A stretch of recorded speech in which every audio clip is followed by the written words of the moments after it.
So WWE No Mercy 2017 has came and went. Now, this pay-per-view, it's funny because this is not one of the big four, but this pay-per-view actually has some good fucking matches on it. I will admit it. There are a couple of matches that were just like, but there were certain matches on there that actually made the card better. It did. Like the Tag Team Championship matchup, and then there was the Raw Women's Championship. But you know what? Look, I'm getting ahead of myself. Every time I make a prediction video, I always make a follow-up video with the results and my opinions and me answering to my predictions. Me holding myself accountable, if you will. So, these are the results and my opinions to WWE No Mercy 2017.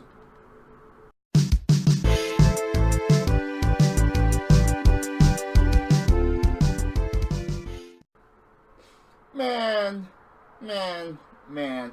Did anyone think that the result was going to be otherwise? Did we actually think that Apollo Crews was going to be Elias? Did we actually think that Titus Worldwide was actually going to be something in this match? Did we actually think that they're just going to build up Elias to a point and then just chop him down? Well, this is WWE and they are known to do that. But I just didn't think so. I thought that Elias was going to win, and he did win.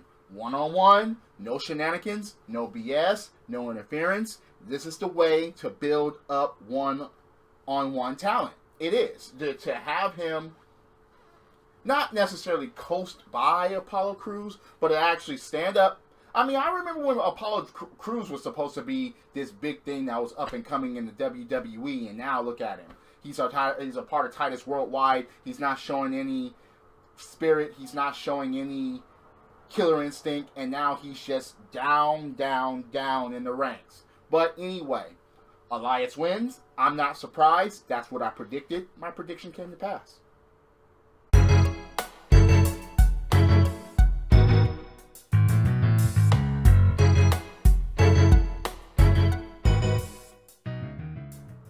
Come on, people. Did you think that this was going to be anything otherwise? You see, this is the thing. If it's a flat-out one-on-one match, Jason Jordan would have won here because he outperformed, he out-wrestled, he outdid everything in this match. As far as who his opponent was, of course, the results were going to be like this, and the match wasn't really won. I mean, okay, look. Jason Jordan just did his thing. He did his amateur wrestling thing, and he just drew around The Miz. So, what happens? Of course, the Jizz Taraj actually has to interfere in order for The Miz to retain the title. And we all knew that. What makes me mad about this is that, okay, again, who else is in line for the Intercontinental Championship? Is Jason Jordan going to get a rematch like he protested to do after the match? Or are they going to move on to more people? And to who? Who is going to challenge now for the Intercontinental Championship? That's just the big thing with me, and this is why I cannot stand this guy, because, again, The Miz, look, he's going to sit on this belt as long as he fucking can, because there's nothing for WWE as far as giving The Miz, as far as saying, okay, let's have a good match. Let's have a great match. Alone. One-on-one. Not going to happen. And then there's, okay, yeah, you have the Intercontinental Championship. You know, you drink cum for it. You suck dick for it. You keep this belt as long as you please. And there's no opponent stacked for you. So, yeah, again, I rooted for Jason Jordan, but I knew that Jizz Taraj would have something to do with the Jizz winning. I mean, it was just, once again, just common sense at this point, because The Miz sucks. He can't wrestle. And he's a coward. And once again, The Miz is a pussy.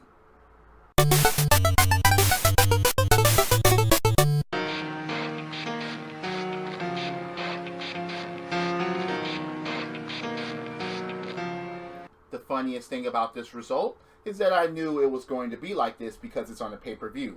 Bray Wyatt doesn't do well at pay-per-views. Now, at first, it was like, They tried to, I thought it was going to be a copy and paste what they did to Randy Orton and Rusev at SummerSlam. But, oh, no, they didn't go that route, thank God. So, Bray Wyatt attacks Finn Balor before the bell, and Finn Balor is actually, on his feet getting carried to the back by officials and stuff like that. Bray Wyatt gets a microphone and calls Finn Balor a coward. Finn Balor is like, nope, screw that, I'm no Miz. He gets back in the ring, he fights, the match was pretty freaking good, and there was actually some good chemistry in the match, it was some good storytelling in the match, and yeah, there were some good spots in the match, but Finn Balor actually wins. This was actually the payback from that Raw that he lost, that he was the man, not the demon, and now he actually has something that he can get past as far as Bray Wyatt. You know what? That's fine. That's absolutely fine, because again, where do they both go from here? They don't both go anywhere. They don't. So, what? Is there going to be a Raw fallout? Is Finn Balor going to challenge for the Intercontinental Championship? Is something else going to happen? I don't know. But what's left for Bray Wyatt at this point? That's where the damn shame thing comes in. It's like, fuck, where did both of these go? Where did both of these superstars go?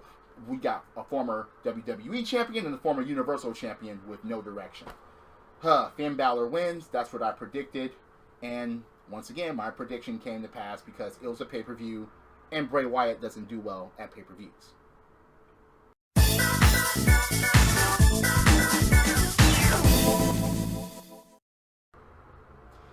It's funny and sad at the same time.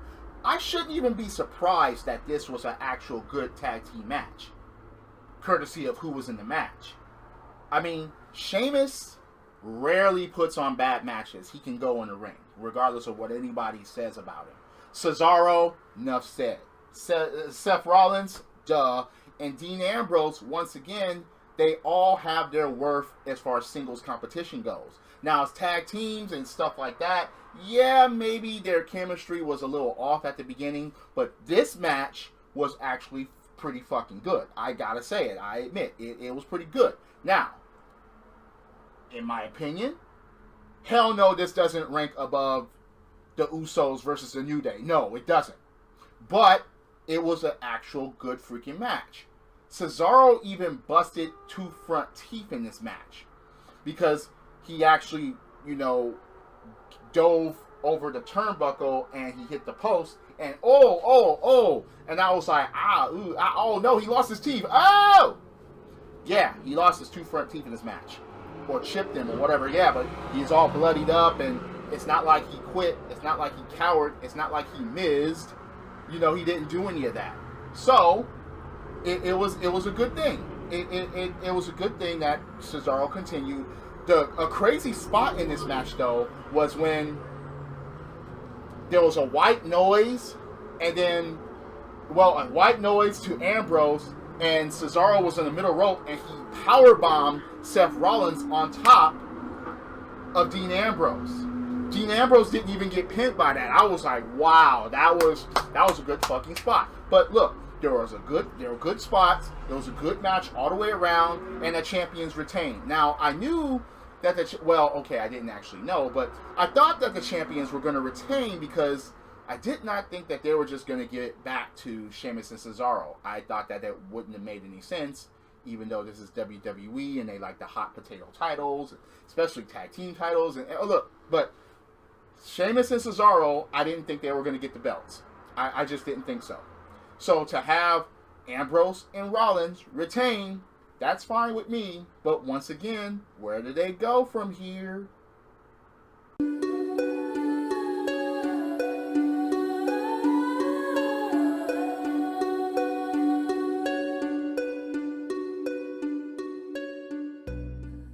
Okay. I admit it.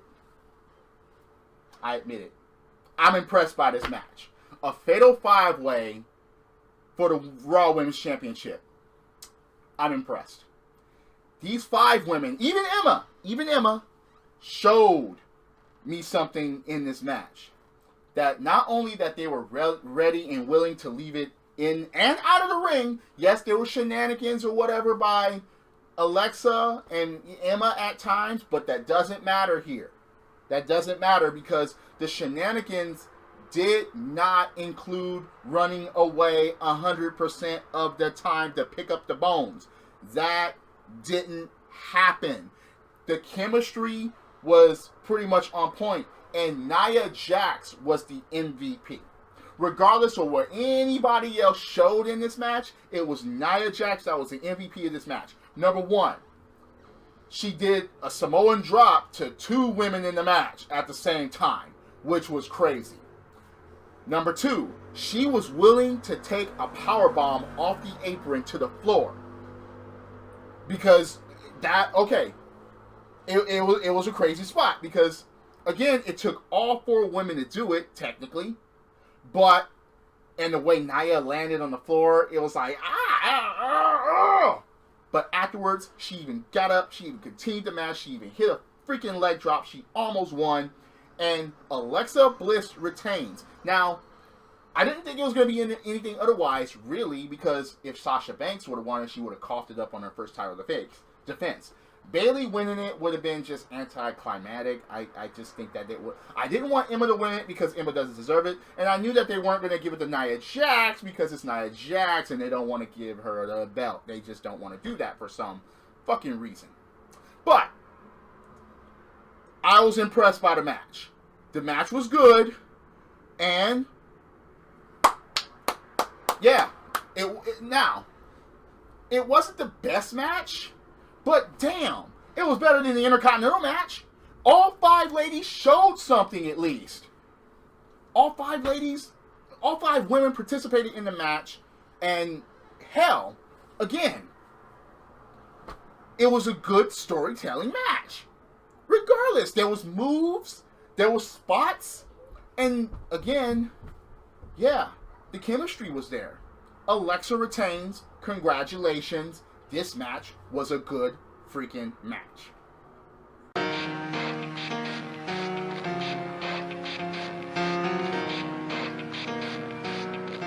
So, welcome to the match where it had Superman punches, spears, fuck yous, STFUs, all that.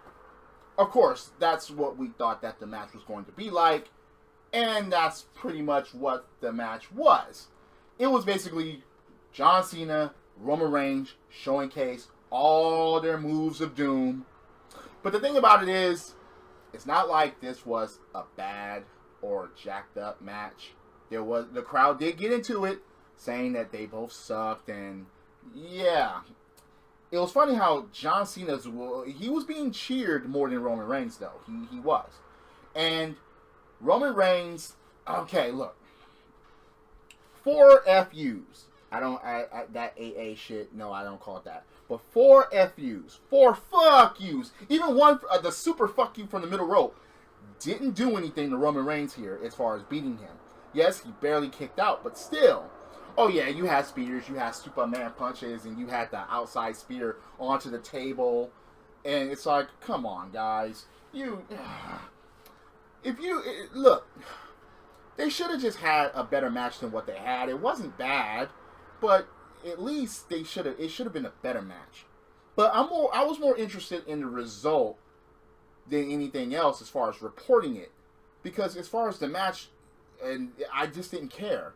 Now, Roman Reigns wins because of a Superman punch and a spear. That pins John Cena. And even after the match, John Cena rose the arm of Roman Reigns, and Roman Reigns walks away, and John Cena, he bowed to the crowd, and there was even a thank you Cena chant. So, to many that say that Cena doesn't put people over or has never put people over, remember, he's a 16-time champion. He had to lose the belt to certain people in order to put them over to wear these belts. I mean, come on. It's not like he's never been beat. And now you have Roman Reigns in this position of, okay, who has Roman Reigns put over? Seriously, I mean, yeah. Roman Reigns wins. So, where do these two go from here? Is Cena going to go away for a while, like what has been reported? And then where does fucking Roman Reigns go from here? Can you say Universal Championship? Because there's nowhere else for him to go at this point in time. I just think the result was like, damn. They should have did this at another event. They should have did this at SummerSlam. They should have did this at Survivor Series. They should have did this at a bigger pay-per-view than WWE No Mercy. Now, okay, look, at least No Mercy is one of the best wrestling video games of all time for the Nintendo 64. I mean, come on, that game was top-notch. Still is top-notch. I still play to this day. But look, Roman Reigns beating John Cena at No Mercy. Does it really mean anything? Does this close that chapter? Does this close everything off? Or is there going to be a rematch sometime down the road for a world championship or a universal championship? Who knows? But once again, where do they both go from here? That's the major question.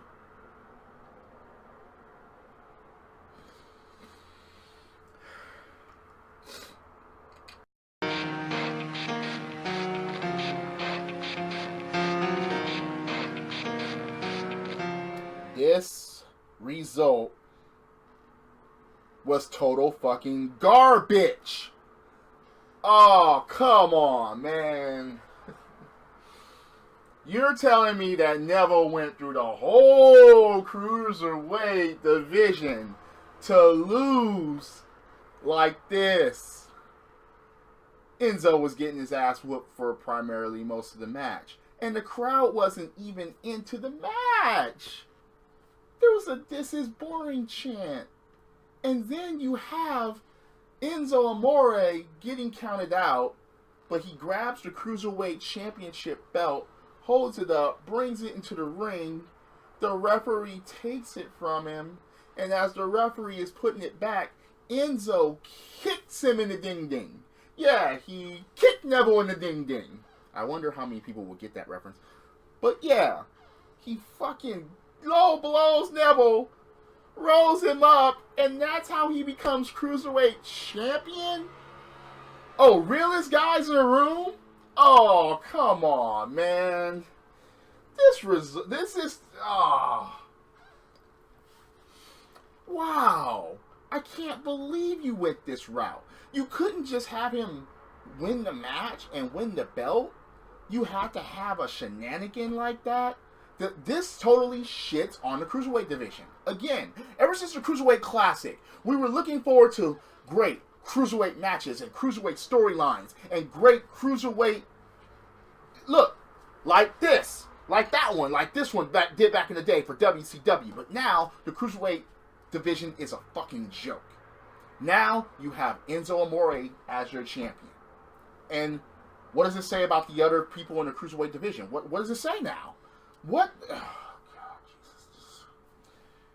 This is one of the results that, of course, I got wrong, but I'm not even for that right now. I'm just like, why the fuck did they do it like this? This is the way that it shouldn't have been done this way.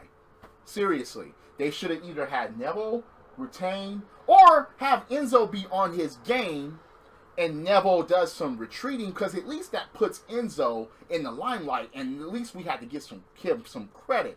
But now, we don't even give Enzo any credit from this result alone. This result, once again, was total garbage. Yeah, B-I-T-C-H, B-I-T-C-H.